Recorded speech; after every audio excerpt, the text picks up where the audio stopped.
El ser humano nos ha demostrado con el paso del tiempo de lo que es capaz. Grandes descubrimientos se han hecho, maravillas se han innovado, pero lo que hoy nos trae aquí no es precisamente lo grandioso de la raza humana. En cada hombre o mujer siempre hay pensamientos abominables, algunos que llegan a rozar lo enfermizo, pero en la mayoría de las personas solo se queda en eso, un simple pensamiento. Y si escuchaste bien, te dije la mayoría. Es decir, existe un pequeño porcentaje en donde aquellas acciones que pasaron por las mentes de esas personas se llevaron a la realidad.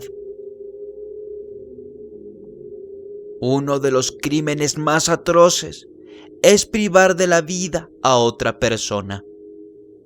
A veces se trata de un infortunado accidente, pero otra, en cambio, lo hacen por diversión o mero entretenimiento. Y es justo aquí en donde nos adentraremos para dar un paso a la asquerosidad del ser humano. Todos los casos que estarás escuchando el día de hoy son sumamente delicados. Por ello, como en cada video de este tipo, te pido respeto y discreción. Siendo así, hoy voy a presentarte 5 asesinos seriales monstruosos en Latinoamérica que conmocionaron al mundo entero.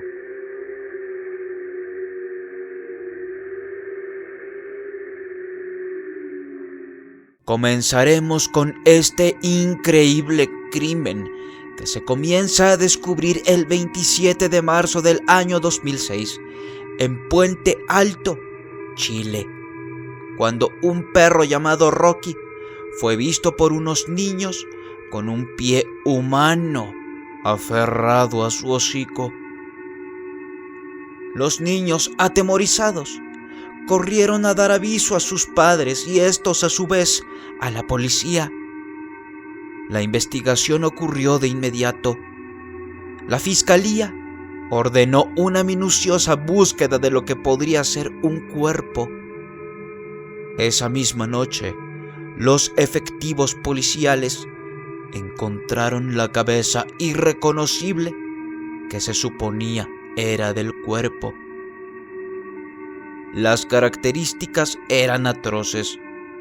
Esta mostraba 2 heridas de bala en la nuca, la nariz desprendida y una cortada desde la boca hasta las 2 orejas. En este punto, ya se podía suponer que se trataba de un asesinato cruel y extremista. Al paso de los días, se fueron encontrando más partes del cuerpo. El miércoles 29 fueron hallados los 2 brazos y las 2 piernas. A medida que se iban encontrando más extremidades, más aumentaba el terror. Es así como la fiscalía ordenó un retrato digital del rostro de la víctima, pues recordemos que ésta estaba descuartizada y su cara irreconocible. Pasados algunos días más, dieron con la identidad de la víctima.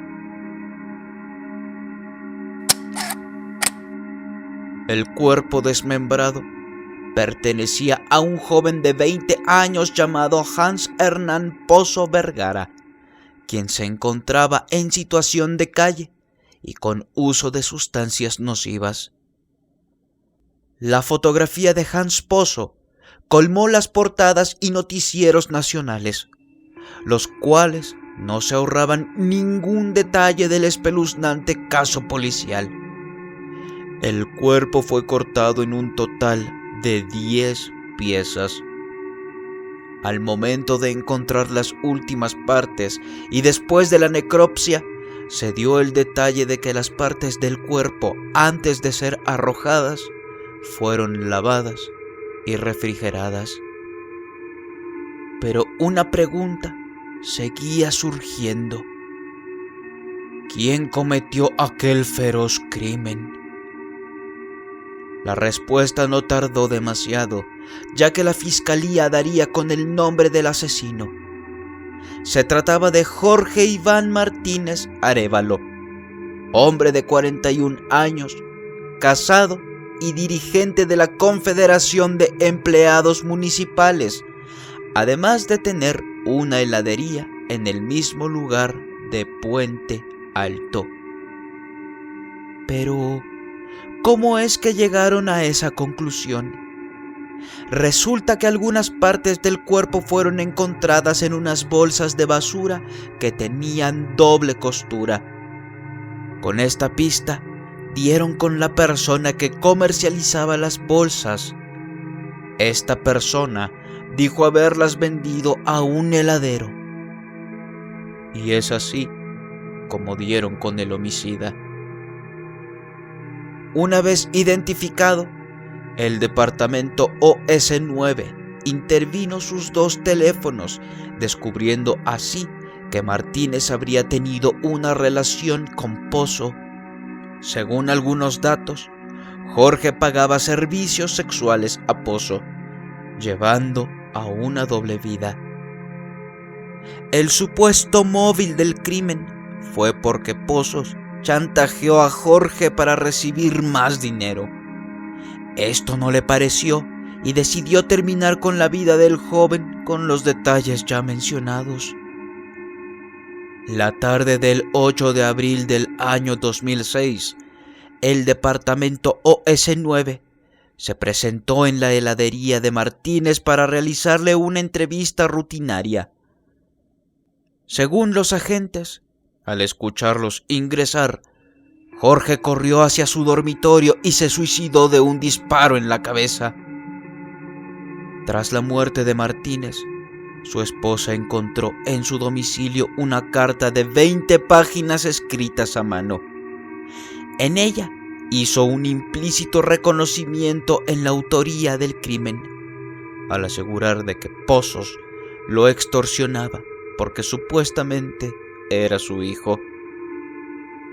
Después de la muerte de Martínez, se dio a conocer que se encontraron restos de sangre en la heladería que pertenecían a Pozos, dando así como un caso resuelto y con el homicida muerto. Algunos expertos en el tema aseguran que hay muchas incongruencias en el caso y que Martínez no fue el verdadero asesino. Sin embargo, pruebas que dio la fiscalía dicen lo contrario. Aún así, la duda en cientos o miles de personas sigue existiendo. Número 5.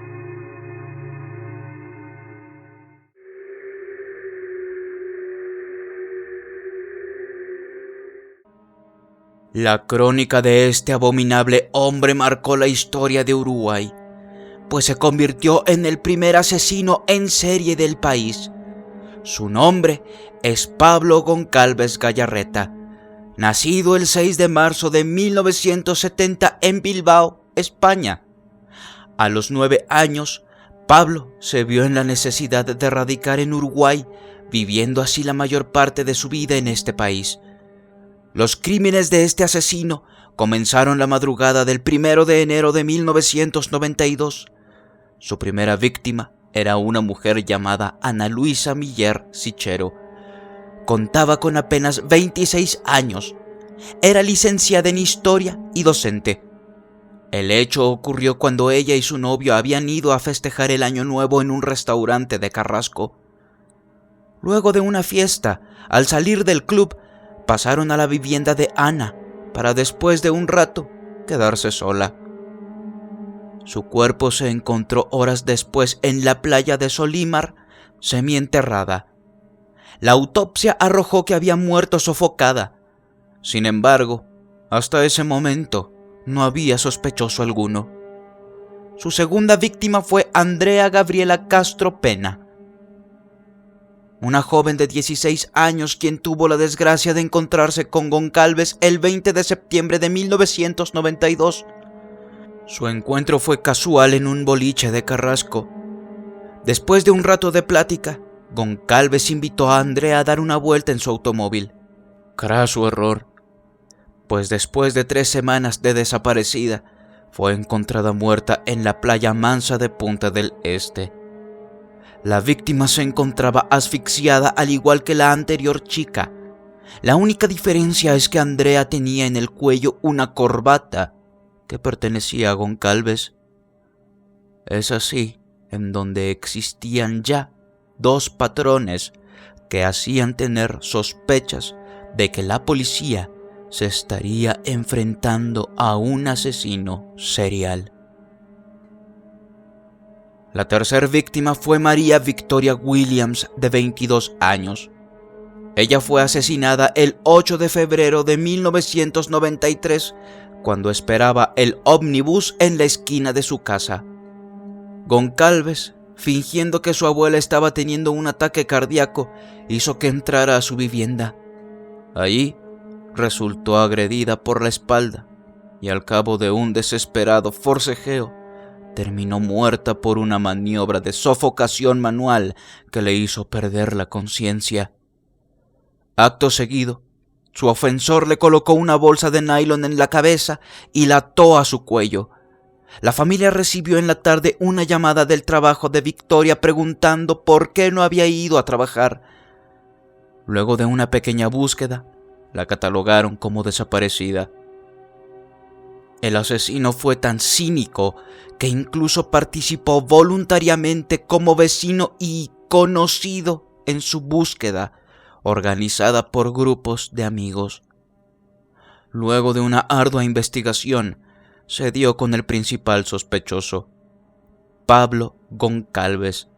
La prueba fundamental fue aquella corbata que se encontró en la segunda víctima, ya que pertenecía a una serie de corbatas de colección del padre de Pablo. Fue detenido el 20 de febrero de 1993 en Brasil y conducido a la jefatura de Montevideo, y el 9 de febrero del año 1996 fue condenado por los homicidios de Andrea Castro Peña y María Victoria Williams. Su condena fue de tan solo 30 años de prisión. Y si esto te da coraje, déjame informarte que esta asquerosidad de ser humano, si es que se le puede llamar así, ya se encuentra en libertad, pues fue liberado el 23 de junio del año 2016, cumpliendo solamente 23 años, 4 meses y 3 días en prisión. Algo totalmente lamentable. Número 4.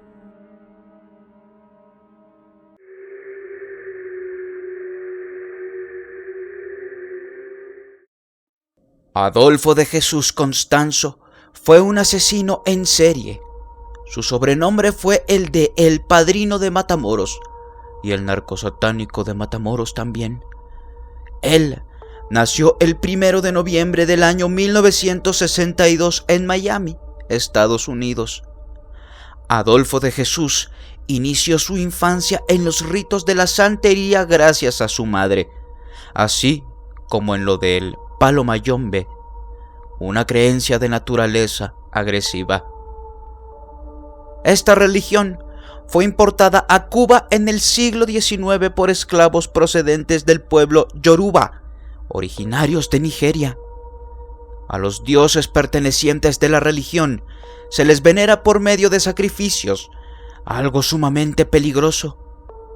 Ambas religiones tienen muchas cosas en común, entre ellas que no hay diferencia entre el bien y el mal. El sistema de valores tampoco existe. Ya con esto te podrás imaginar por dónde vamos encaminados. Ambos, Constanzo y su madre, fueron arrestados numerosas veces por crímenes menores como robo, vandalismo y farderismo. Ya en la adolescencia de Adolfo, se hizo amigo de un sacerdote del rito Palo Mayombe, quien le enseñó todas las habilidades que ocuparía más adelante.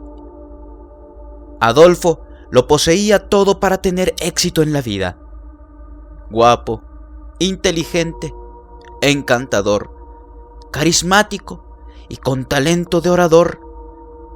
Es por ello que unos amigos le consiguieron un puesto como modelo en México. Una vez llegando aquí, Constanzo empezó a generar dinero por medio de las cartas del tarot, y gracias a su carisma pudo entrar al mundo de la prostitución y la delincuencia. Ahí reclutó a dos jóvenes, Martín Quintana Ramírez y Omar Orea Ochoa, para que se desempeñaran como sus sirvientes, amantes y discípulos. Con estas personas pudo comenzar su gran imperio de santería combinado con narcotráfico. El culto se estableció en Matamoros, donde vendía drogas y asesinaba a personas para sacrificios humanos. Los rituales de purificación y de protección le proporcionaron entre $8,000 y $40,000 según sus clientes. Los asesinatos comenzaron en junio del año 1987 y terminarían en 1989. El descubrimiento de aquel asesino en serie fue cuando un turista americano de 21 años de edad y de nombre Mark Kilroy apareció en Matamoros durante el periodo de vacaciones de primavera en 1989. Como era de nacionalidad americana, las autoridades no tardaron en investigar el paradero. Después de una ardua investigación, dieron con una cabaña en donde el escenario era inimaginable y dantesco. Un caldero de hierro que desprendía un hedor pestilente y que contenía sangre seca, un cerebro humano, colillas de cigarros esparcidos por todo el lugar y una tortuga asada fueron las primeras impresiones de las autoridades. Inmediatamente realizaron un cateo por todas las inmediaciones, desenterrando cadáveres de más de 14 personas. En este movimiento se logró arrestar a algunos miembros de la secta, quienes después de una confesión dieron el nombre de Adolfo de Jesús Constanzo como responsable de cada una de las muertes. El 6 de mayo del año 1989 dieron al fin con el paradero de El Padrino, acorralándolo con 4 de sus seguidores, entre ellos la famosa señora Sara Aldrete, otra persona muy famosa en este ambiente. Determinado con no ir a prisión, ordenó a uno de sus discípulos que le disparara, matándolo casi de inmediato. Cuando la policía finalmente irrumpió, Constanzo y Quintana, su gran discípulo, ya habían muerto. Desgraciadamente, aquel monstruo apodado El Padrino ni siquiera conoció la justicia. Sus crímenes se contabilizan oficialmente en 13 víctimas, pero se cree que fueron más de 26 personas muertas por sus ritos satánicos. Número 3.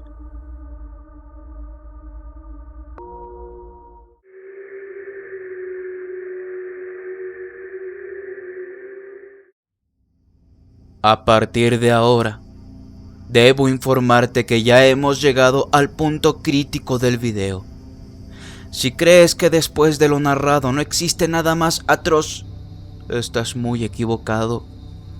Lo que acontece en este video dejará nauseabundo a más de uno, así que prepárate para este puesto. Y si eres alguien con poca fuerza, lo recomendable es que nos sigas. El nombre de este ser era José María Miculax Bux, originario de Guatemala. De los registros se sabe que nació en 1925. De su bibliografía se conoce realmente poco, pero Lo que lo trajo a este puesto, lamentablemente, son sus logros. Mikulax fue un asesino en serie entre los meses de enero a abril del año 1946. Solo 4 meses le bastaron para cometer las peores atrocidades que pudo haber hecho. Pero en su recorrido como criminal no estuvo solo. Su primo Mariano Macu Mikulax fue cómplice del asesinato de 15 niños y adolescentes. La geografía de los crímenes da origen en Guatemala, precisamente en Mixco y La Antigua, lugares que se vieron en un ambiente de zozobra y temor por las desapariciones y muertes de pequeños de no más de 15 años. Mikulax no tenía un modus operandi, solo perpetraba sus horribles crímenes por placer, ya que al momento de secuestrar a los niños, no solo se los llevaba para matarlos, abusaba de ellos de maneras inenarrables, junto con su primo, para después darles un fatídico final por medio de asfixia, maniatados y torturados. Afortunadamente, víctimas de estas aberraciones salieron con vida, ayudando a la identificación de los hombres.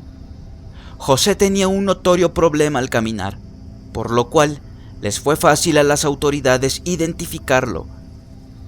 Una vez arrestado, condujo a la policía en donde se encontraban 2 cadáveres que aún no habían sido encontrados por las autoridades, incrementándose automáticamente más tiempo. Días después de su detención, fue hallado el primo, quien también fue declarado culpable. José Mikulax Bux enfrentó al pelotón de fusilamiento el 18 de julio del año 1946, mientras que a Mariano Macu Mikulax lo sentenciaron a solo 30 años de cárcel.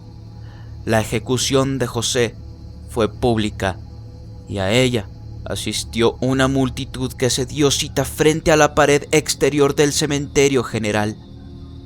Sus víctimas fueron 15 en total, todas menores de 15 años.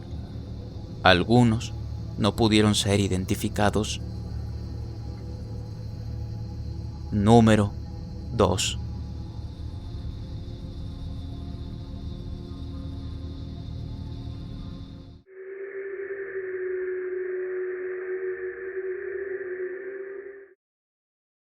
Este último puesto lo ha ganado un ser inhumano, de las peores escorias que ha pisado la tierra, y que de hecho algunos expertos en el ámbito lo catalogan como el peor asesino serial. Apodado La Bestia, su nombre es Luis Alfredo Garavito Cubillos. Nació el 25 de enero de 1957 en el municipio de Génova, Colombia. Su niñez fue medianamente caótica, con un padre violento y una madre sumisa. Fuera de eso, no existió algún patrón que determinara que Luis tuviera tendencias homicidas o psicópatas. Su vida delictiva comenzó cuando él tenía 35 años en el año de 1992, cuando se dio cuenta que le atraían las personas de su mismo sexo. Intentando reprimir este sentimiento, comenzó a tener mujeres para cubrir las apariencias. Sin embargo, esto no fue suficiente y comenzó a abusar de niños en la población de Quimbaya. Pero de nuevo, esto ya no llenaba su trastorno y comenzó a torturarlos. Con esos niños utilizó cuchillas, velas y encendedores, siendo así que su satisfacción sexual dependía del dolor que infringía a sus víctimas. Su actividad criminal duró del 4 de octubre de 1992 al 22 de abril de 1999. Garavito ha mencionado que sus crímenes se extendieron hasta Venezuela y Ecuador además de Colombia. El 22 de abril de 1999, el temido violador y asesino de niños fue capturado en zona rural de Villavicencio, departamento del Meta. ¿Cómo sucedió esto? Garavita había preparado el ritual de la muerte de su víctima número 141, un niño de 12 años. Por fortuna, un niño indigente se percató y alertó sobre la presencia del criminal, y mientras esperó a las autoridades, frustró el abuso y asesinato de un menor de edad que gritaba por su vida. Fue así como el 20 de julio de ese mismo año, las autoridades relacionaron crímenes pasados y lo identificaron como tal. Luego de ser arrestado, Garavito confesó más crímenes, diciendo que se trataban de 140 víctimas en total. La prueba más contundente que él ofreció fue una pequeña libreta negra en donde tenía cada muerte y violación de los niños, organizado con fecha, ciudad y número de víctima. Al hacer la investigación profunda, se probó su responsabilidad por el asesinato de 186 niños y la violación de más de 200 de ellos. Y si todo lo contado no te hace arder de coraje, espera que te diga lo que sucedió con su proceso. Después de 2 años de juicios, en 2001 fue condenado a 1853 años y 9 días de prisión por sus delitos, algo que parece ser incluso corto por todo lo que cometió. Desafortunadamente, y para desgracia de las víctimas y familiares, esa condena no se logró aplicar, ya que en el país no es viable la cadena perpetua. Por esto, se le conmutó a la pena máxima, que es de tan solo 40 años. Y espera, que esto se pone cada vez peor. En 2006, recibió una reducción a la condena por informar la ubicación de algunos de los cuerpos de los menores asesinados. Por esto, recibió tan solo 24 años de prisión, los cuales acabarán en el año 2025. En Colombia, después de cumplir 3/5 partes de condena, se puede pedir libertad condicional, pero al ser un asesino y pederasta despiadado, se le negará por completo. Pero como anteriormente te mencioné, su condena termina en tan solo 3 años. Sus crímenes oficiales reconocidos por la justicia fueron los siguientes, pero no olvidemos que existen más.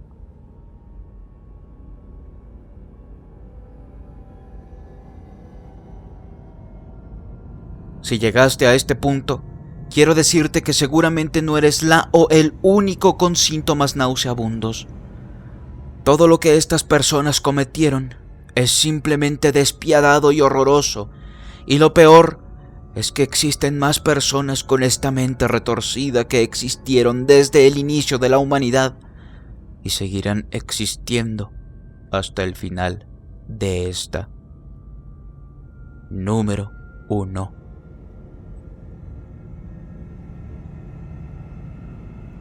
Si el video te gustó, por favor deja tu like y suscríbete a este canal activando la campanilla de notificaciones, además de compartirlo con tu familia y amigos en tus redes sociales.